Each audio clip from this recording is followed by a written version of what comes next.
Costarricense de Seguro Social. En agosto leímos en el club el libro de Henrietta Box, Casada con una leyenda, Don Pepe. En esa oportunidad conversamos sobre la posibilidad de que las mujeres escribieran la historia. El libro nos ofrecía una visión diferente de lo que fueron los hechos que ocurrieron en el 48. También hemos pensado en el papel de las mujeres en la construcción de la historia del país. Con todas estas inquietudes, nos surgió la idea de dedicar este video a hablar sobre el tema con alguien que ha estudiado eso. Aquí tenemos a la doctora Eugenia Rodríguez Sáenz, quien es historiadora e investigadora de la Universidad de Costa Rica y se ha dedicado al estudio del papel de la mujer en la historia del país. Entonces queremos conversar con usted sobre sus investigaciones, sobre el papel que ha jugado la mujer en la construcción de la historia costarricense e incluso en cierta medida si ha escrito algo de esa historia. Bueno, yo quisiera empezar por agradecer esta invitación. Creo que este es un importante espacio para divulgar. Es una de las metas que tenemos, no solo en la historia, sino particularmente en el campo de la historia de las mujeres, poder tener espacios para divulgar a un público más amplio algunas de las facetas en las cuales las mujeres han participado activamente en nuestra historia. Han sido actoras sociales y políticas fundamentales, siempre lo han sido. Lo que pasa es que la historia tradicional por lo general ha enfatizado y ha invisibilizado el papel de las mujeres y ha enfatizado el papel de las grandes figuras masculinas. Entonces, bueno, con esta preocupación y sobre todo con el afán de recuperar la historia, sobre todo de las mujeres de los sectores marginados y esos sectores olvidados en el marco de lo que fue el desarrollo de la historia social, que tuvo un importante ascenso por la década de los 90, ahí se enmarca en las producciones de una historiadora pionera que ha sido Virginia Mora, que ella empezó a investigar, a preocuparse por rescatar todo lo que era el papel de la mujer trabajadora y su importancia en la movilización también en el marco de los movimientos, de las movilizaciones obreras de principios del siglo XX. Y ella hizo importantes hallazgos. Aquí uno de los importantes hallazgos que ella hizo es que existen, pero que están históricamente constatados, es definitivamente las desigualdades en las condiciones laborales y salariales de las mujeres que siguen siendo reproducidas históricamente. Entonces, el trabajo de ella nos muestra cómo esa situación tiene profundas raíces históricas en nuestro país. Y sería muy importante que también, ahora que se está debatiendo todo el tema de mejorar las condiciones laborales y equipararlas también salarialmente con los varones, hacerlas más equitativas, pues yo creo que sería importante volver la vista a este pasado para reconstruir cómo ha sido ese pasado de estas mujeres trabajadoras, que también dentro de los escritos de Carmen Lira también han sido aludidos las condiciones en que trabajaban las mujeres lavanderas, por ejemplo, las mujeres obreras, en alusión a una crítica a la celebración del Día de la Madre.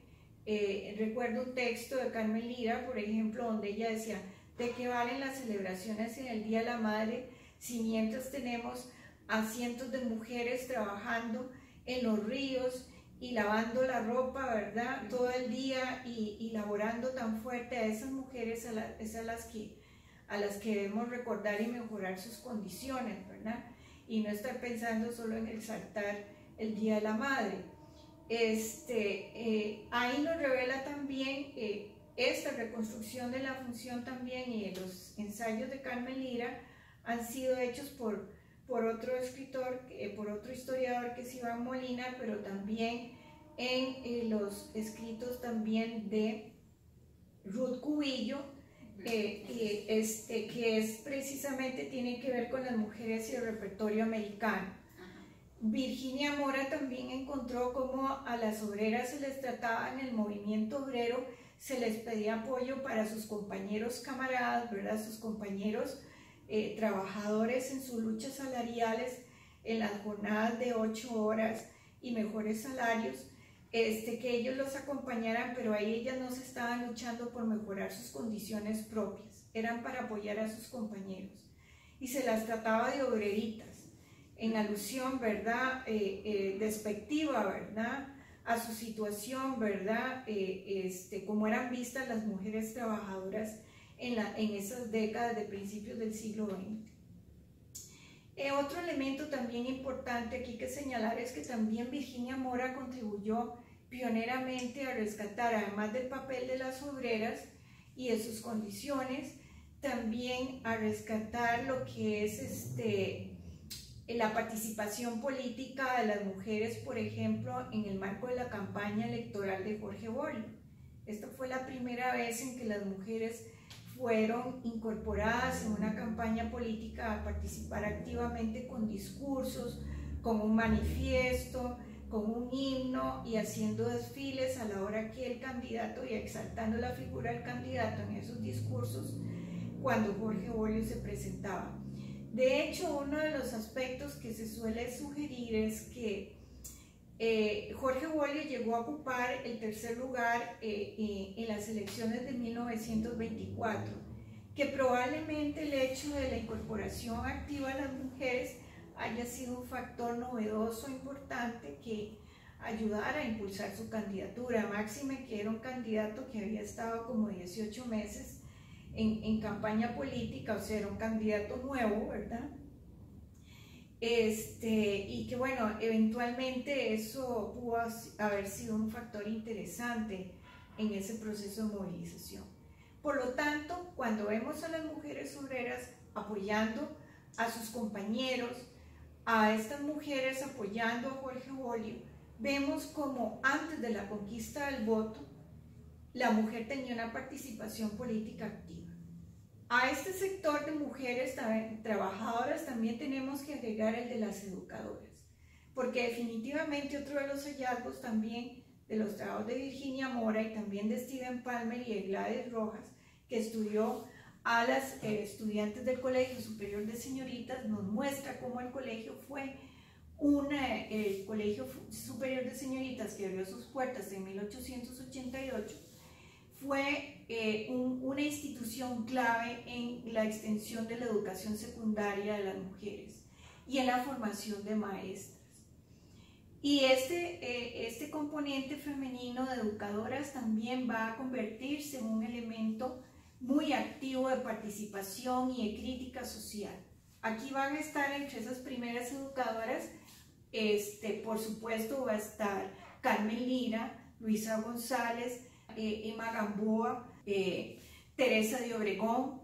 Bueno, todas estas educadoras que se formaron ya sea ahí en el colegio, se formaron en el Instituto de Heredia, con el sistema de la educación, van a tener un papel muy importante en la vida sociopolítica de nuestro país y van a constituir liderazgos muy importantes de movilización.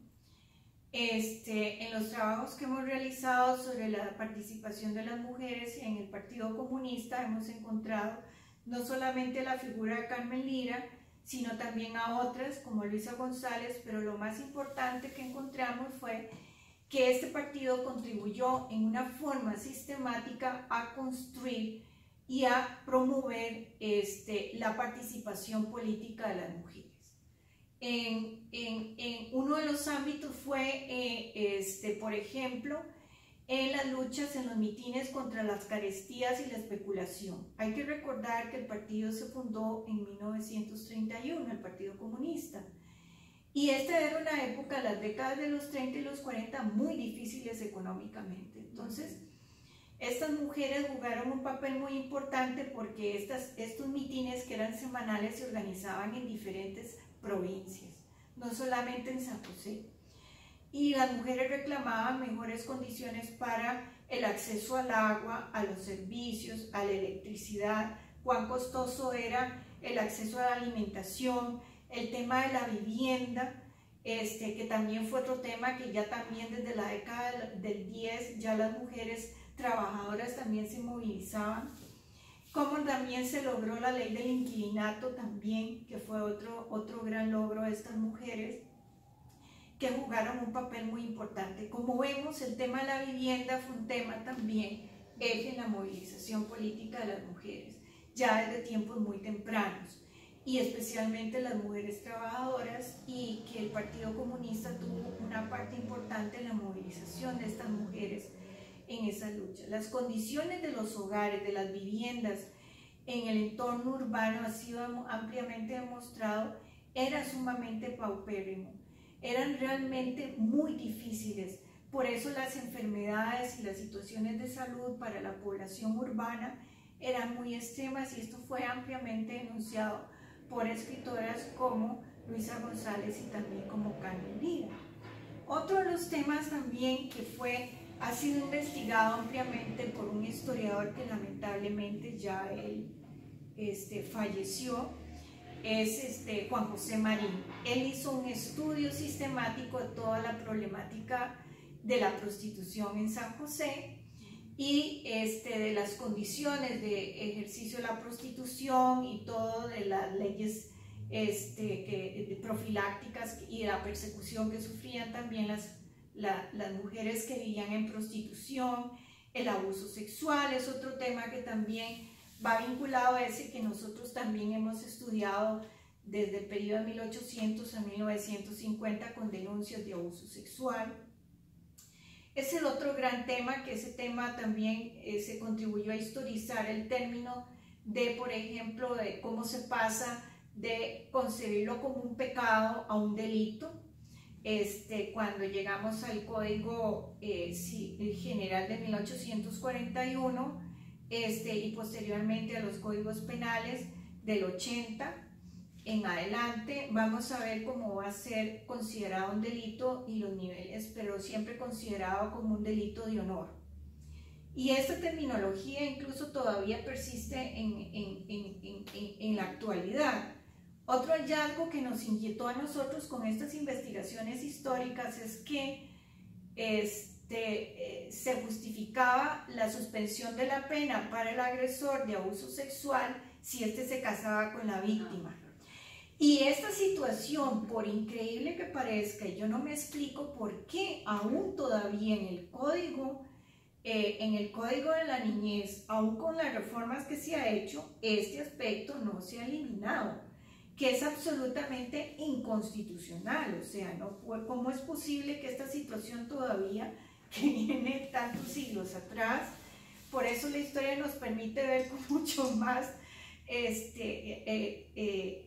defender y criticar con mucho más vehemencia, ¿verdad? ¿Cómo es posible que en pleno siglo XXI todavía sigamos con ese tipo de legislaciones y omisiones? Creo que recientemente sí lo eliminaron, pero fue muy reciente. No sí, pero estamos en pleno siglo XXI, o sea, y además es absolutamente inaceptable, ¿verdad? Que, o sea, es hasta inconstitucional, o sea, nadie puede eximirse de una sanción, ¿verdad? Por ese tipo de condición, ¿verdad? O sea, y menos casándose con la víctima. Ahí encontramos un caso precisamente en las investigaciones que yo hice de cómo le decían incluso a la víctima, le decían, no, mejor cásese con fulano, ¿verdad? Pero después se descubrió y le dijeron ahí en todo el caso salvar a luz que no, que más bien eso iba a servir para liberarlo a él y iba a salir huyendo para Nicaragua, ¿verdad? El agresor. Entonces, bueno, pero bueno, esas son, digamos, algunas muestras de cómo la historia nos permite a nosotros encontrar en el pasado límites, pero también cuánto tuvieron que luchar estas mujeres. El otro área de interés que ha sido también en parte buena parte también de lo que finalmente he estado desarrollando en los últimos años ha sido el tema de la participación política, que bueno, primero empezó con esto de reconstruir la participación política de las mujeres en el Partido Comunista y ha continuado con la participación de las mujeres y cómo se transformaron sus identidades durante el periodo temprano de la Guerra Fría. Y hemos hecho un trabajo comparativo con América Latina, especialmente con Chile y también con Guatemala. En este sentido tenemos un trabajo que está disponible vía digital, que es de libre acceso en el CIAC, en los cuadernos del Bicentenario, el número 3 del CIAC, del Centro de Investigaciones Históricas de América Central. Ahí ustedes pueden entrar a la página y poder bajar eso. También en el marco de esto fue posible hacer una exposición en el 2014 sobre las luchas del sufragio femenino, y aunque ciertamente la pionera en este caso fue Macarena Barahona. Bueno, ella abrió esta beta, pero Virginia Mora y yo hemos continuado en este proceso de ir ampliando otras perspectivas para conocer la dinámica de movilización, de reconstruir la dinámica de movilización. Esto de la dinámica de movilización de las mujeres y el Partido Comunista fue fundamental, porque cuando se habla del Partido Comunista, generalmente, y existe también ese prejuicio dentro del mismo Partido Comunista, no se les dio acceso a liderazgos importantes a Carmen Lira ni a Luisa González. Aunque ellas estaban ahí escribiendo montones, apoyando la publicación del semanario y haciendo otra cantidad de publicaciones, y sin duda podría decir que Carmen Lira fue la mujer que más escribió en la prensa, no solamente en el trabajo, sino en prensa libre y en otros diarios, ¿verdad? Extensamente, con una prosa muy clara, muy estilo muy propio de ella, ¿verdad? Sí, y combativo, ¿verdad? Que solo ella lo tenía, que la define mucho a ella en su manera de escribir como escritora, en su estilo como escritora. Definitivamente no siempre eso ha sido rescatado ni visibilizado. Entonces queda la figura de Manuel Mora, toda la cuestión del pacto entre Calderón y los Mora, ¿verdad? Y entonces, bueno, ¿y dónde están esas mujeres, verdad? El otro caso que yo omití mencionar sobre las mujeres y el Partido Comunista, aparte de la lucha por la vivienda y todo el encarecimiento, también cuando se dio el pacto entre Calderón y entre el Partido Comunista en el 43, ya venía la campaña electoral del 44. Entonces aquí también el partido supo movilizar claramente a las mujeres en esa campaña electoral, porque conformaron lo que se llama el bloque de la victoria. Todas las mujeres hicieron manifestaciones, manifiestos apoyando al candidato Picado y posteriormente a Calderón, y defendiendo, convirtiéndose en las principales defensoras de las reformas sociales. ¿Por qué? Porque por ser mujeres, incluso todo este recurso del discurso maternalista, de recurrir que las mujeres eran las madres y las principales defensoras de la familia y el bienestar y el futuro de la patria, este elemento las legitimaba a ellas para participar. Y los partidos políticos sabían que esto era fundamental, pero el primero que supo realmente potenciar esto fue el Partido Comunista, y definitivamente las mujeres salieron diciendo, bueno, el futuro de la patria depende de las reformas sociales, y nosotras estamos aquí para defender el futuro de la patria y defender las reformas sociales, y por eso apoyamos, bueno, cuando fue en su momento Picado y cuando fue en su momento Calderón. Así que ellas tuvieron un papel fundamental en legitimar esta causa con este discurso maternalista de lucha por las reformas sociales. No fue una cuestión simplemente, ¿verdad?, de que salía Manuel Mora haciendo discursos, sino que con esto queda muy claro que esas mujeres también tuvieron un papel muy importante en legitimación política en el ámbito público, ¿verdad?, de la defensa de las reformas sociales. Y eso las diferenciaba de otro sector que también logramos identificar previo a la Guerra Fría en 1945. En la década de los 40 también históricamente logramos identificar la conformación del primer bloque de mujeres opositoras anticomunistas. Y ese bloque de mujeres anticomunistas aparece por primera vez en el escenario en 1943, un tiempito, unos mesecitos antes, en mayo, antes del pacto entre Calderón y los comunistas, que fue en junio. El 15 de mayo del 43, estas mujeres, este sector de mujeres liderado por la Liga Feminista, Ángela Acuña, que fue la presidenta y la principal líder de la Liga Feminista, fundada en 1923, que ha sido estudiado por Virginia y también por Macarena, ¿verdad? Y también por mi persona. Ella fue la que lideró la movilización de estas mujeres. Estaba en proceso de reforma y ya por segundo debate de aprobación, una reforma que iba a darle un mayor control al Poder Ejecutivo de las juntas electorales. Entonces, y también se preveía facilitar la próxima reelección de Calderón. Entonces, ante esto, las mujeres se organizaron y lo importante fue que en este movimiento, por primera vez que se tiene noticia históricamente, las mujeres lograron que un proyecto de reforma que ya había sido aprobado en segundo debate fuera archivado.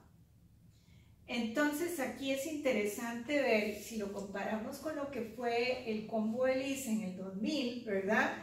Cómo aquí las mujeres históricamente por primera vez están logrando archivar históricamente un proyecto que ya estaba prácticamente aprobado, ¿verdad? En ese momento incluso el que estaba de director de la asamblea era precisamente Picado, ¿verdad? Entonces ahí lo interesante de eso de acotar es que lograron ellas con las manifestaciones y la presión que finalmente ese proyecto se archivara. Este mismo grupo también se organizó, aunque no liderado por la Liga, en el 2 de agosto de 1947. Ya la alianza entre Calderón y el comunismo había ido aumentando y polarizando cada vez más el ambiente. En medio de todo el anticomunismo, ¿verdad? Después tenemos la guerra mundial, la Segunda Guerra Mundial, ¿verdad? Toda la situación tan difícil también que tuvieron que enfrentar. Calderón llegó al poder en el 40, después en el 44 fue Picado y en el 48, bueno, hubo toda la disputa esta, que se declararon anuladas las elecciones. En fin, lo importante aquí es que estas mujeres, en una fecha tan icónica como todos sabemos, que es el 2 de agosto de 1947, días antes lanzan un manifiesto convocando a las mujeres para luchar por las garantías electorales. Ojo que aquí enfatizamos eso. Vean cómo así las mujeres del sector obrero apoyaban a sus compañeros. No estaban luchando por mejorar sus condiciones laborales, ¿verdad? Ni salariales. Aquí encontramos a las mujeres otra vez luchando por las garantías electorales de los hombres, ¿verdad? Porque todavía no había sido aprobado el voto. Entonces, ellas lanzan toda una campaña para que se dé un acuerdo aquí de garantizar, ¿verdad? Que cualquier que sea el resultado, el gobierno lo va a respetar, ¿verdad? Etcétera, etcétera, etcétera. Pero también la convocatoria se da en el marco de la celebración de la patrona, que también tiene que ser vinculado a toda esta figura, ¿verdad? De la mujer madre, responsable del futuro de la patria y todo esto, ¿verdad? Que la legitima a ellas para salir a luchar por estas consignas, ¿verdad? Y creo que esto fue fundamental. Si hubieran salido los hombres en medio de toda esta persecución, difícilmente hubieran conseguido ese resultado. Aquí vemos como el resultado político del accionar femenino nuevamente se vuelve determinante. O sea, así como en el 43 vemos que tienen esa acción tan determinante, ¿verdad? Lo vamos a encontrar también en este periodo. En fin, La otro elemento que tenemos que tener en consideración es que después de esto llega la guerra civil, donde las mujeres van a tener una participación muy activa, pero también vamos a ver que ya se había conformado este sector opositor de mujeres. Cuando llega la Guerra Fría, hay una redefinición también aquí en el accionar de las mujeres. Vamos a encontrar que se va a dividir este fuerte grupo de mujeres anticomunistas y opositoras, se va a dividir entre las mujeres que van a estar a favor de Figueres y en contra de Figueres, ¿verdad? Va a ser una división muy clara.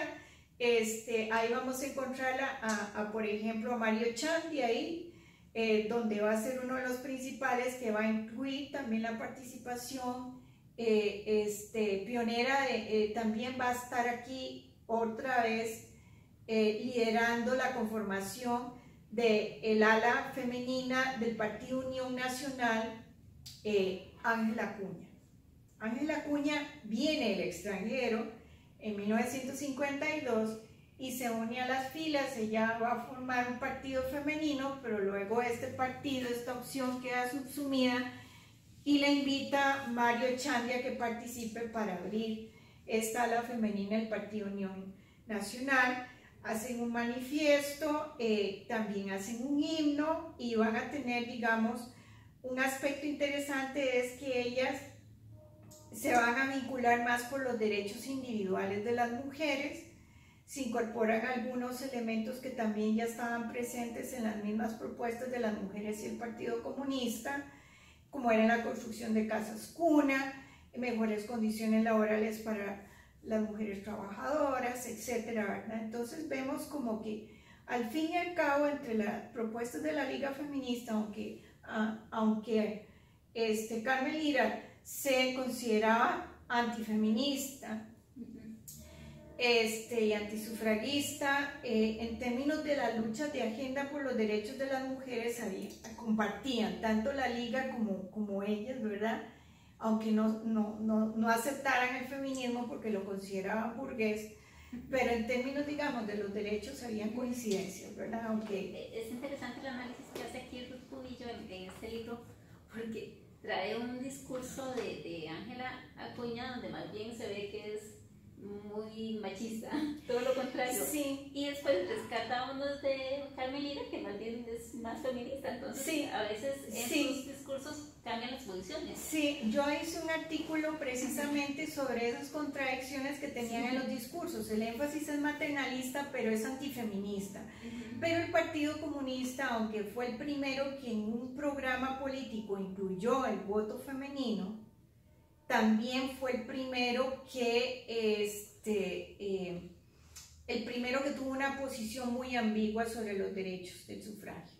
Entonces, generalmente no estaba, o sea, hay un elemento, un factor muy importante que ha sido ampliamente estudiado por Iván Molina, que es el anticomunismo reformista, y también todo lo que es las estadísticas electorales y lo que es las relaciones de poder y cálculo político, porque todos los partidos políticos mantienen un cálculo político y hacen sus arreglos.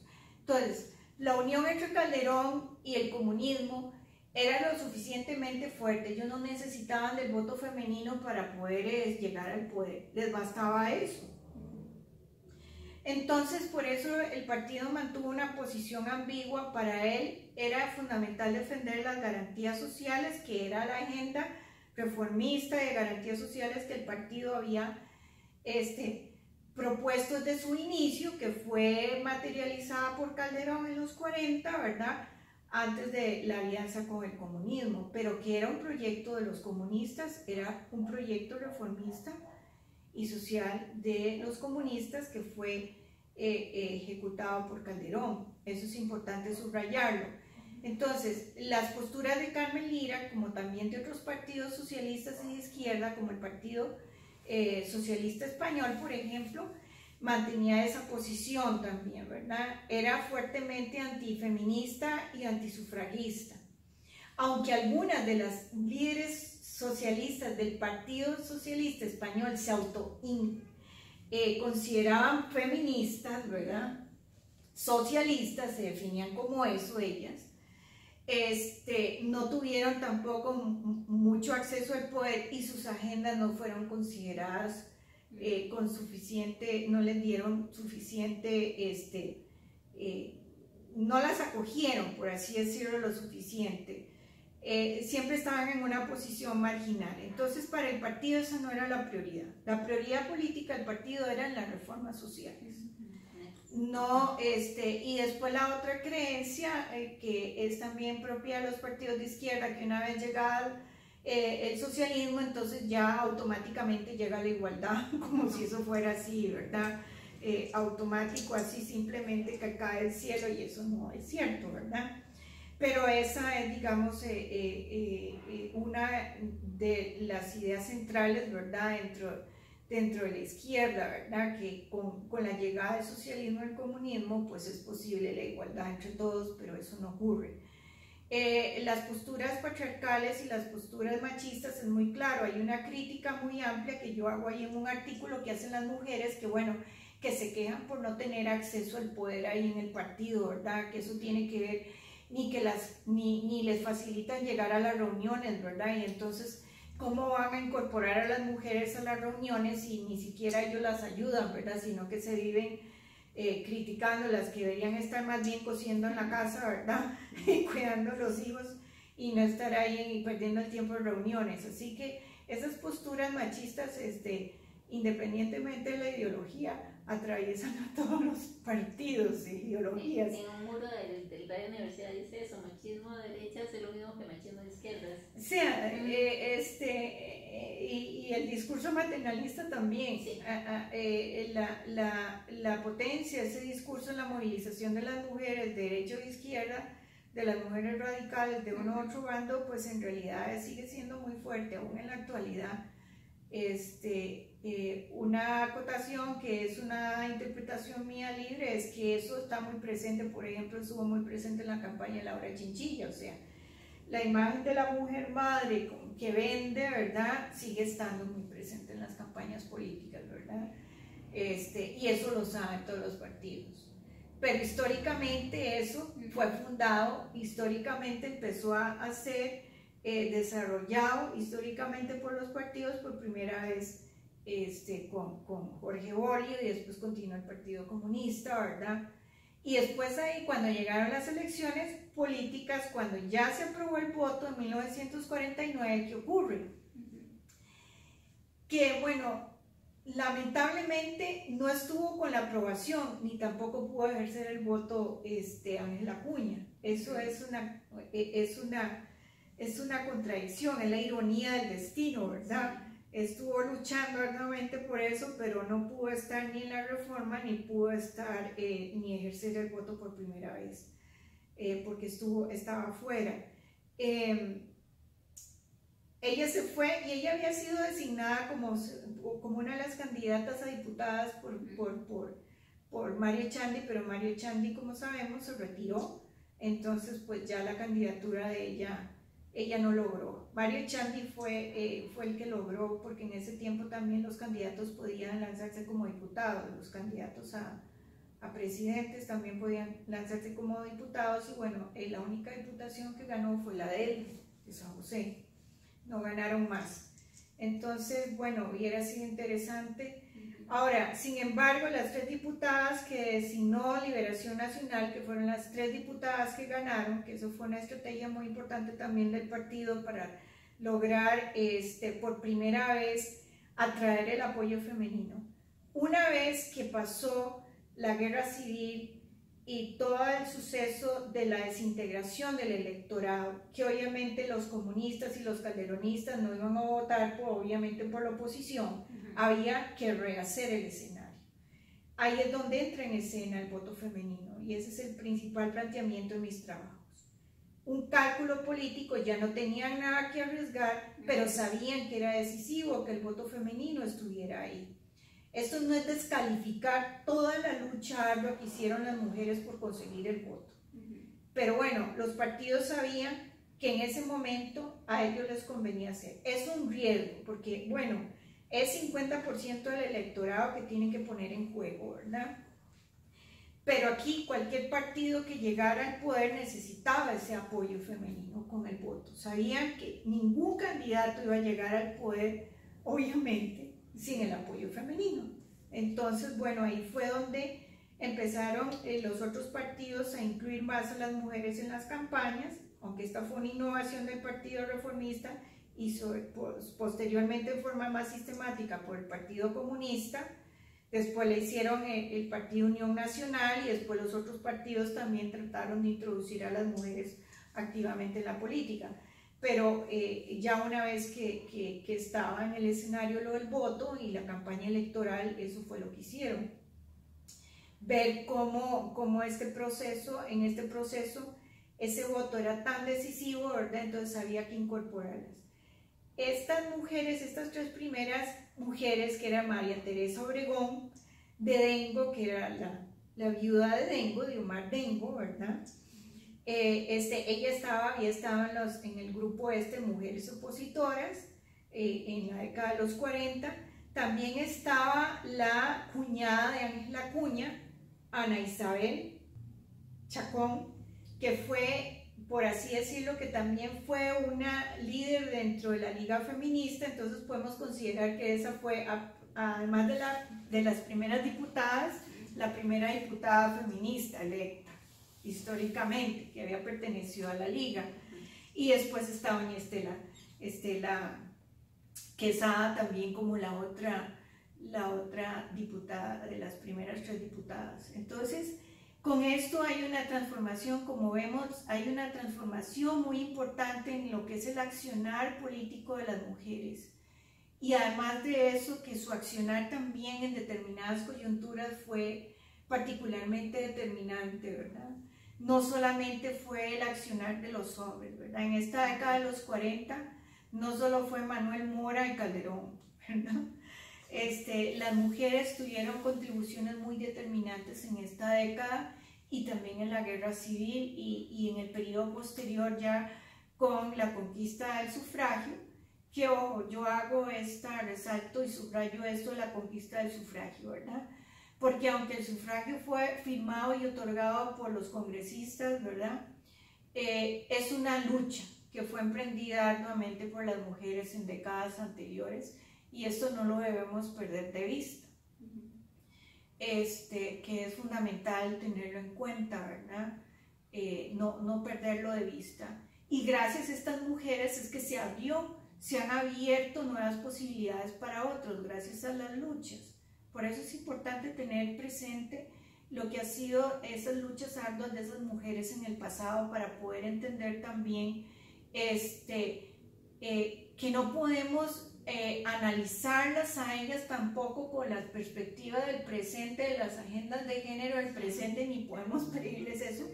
¿Por qué es importante visibilizar lo que ha sido la participación de las mujeres en la historia? Porque a través de la visibilización de las mujeres en la historia también reconstruimos que la historia, podemos hacer posible reconstruir la historia como una historia construida por hombres y mujeres, no solamente por hombres. Y también podemos hacer posible encontrar cuán activa y determinante ha sido la participación de estas mujeres en determinados momentos en nuestra vida política y social, más allá de lo que tradicionalmente se repite en la historia tradicional y más allá de únicamente algunas figuras. O sea, aquí estamos hablando la historia. La investigación histórica que hacemos ahora es la investigación histórica que se centra en las mujeres como un colectivo, no únicamente como figuras. Que sí, hay liderazgos importantes, pero para poder reconstruir el pasado y la participación de estas mujeres en nuestra sociedad y sus condiciones, tenemos que pensarlas a ellas como un colectivo. Que también va a tener condiciones sumamente diferentes a las de los hombres, ¿verdad? Y van a estar limitadas por esas condiciones, pero que también, aún en estas condiciones, van a tratar de luchar por abrir nuevos espacios. La educación va a ser un medio fundamental para ampliar esos espacios y repensar la vida y el accionar político de las mujeres con dimensiones de cambio social que antes no las tenían. La educación lleva a eso, a que las mujeres como educadoras y también que reciben educación sean partícipes también de tomar conciencia de que son actoras sociales de cambio importantes en la historia de nuestro país y que deben asumir un papel importante en la construcción de la historia del presente y del futuro, ¿verdad?, de nuestra sociedad. Bueno, muchas gracias, doña Eugenia, por hacernos este panorama de lo que fue la participación de la mujer en la historia de lo que es hoy Costa Rica, ¿verdad? También a las investigadoras que en la última mitad del siglo pasado se han dedicado, a finales del siglo pasado se han dedicado a rescatar esta historia. Muchas gracias a los que nos siguen. Marquen la campanita y suscríbanse al canal del Club de Lectura. Como si marcan la campanita les llega una notificación cuando subimos un video. Muchas gracias, hasta luego. Bueno, muchas gracias.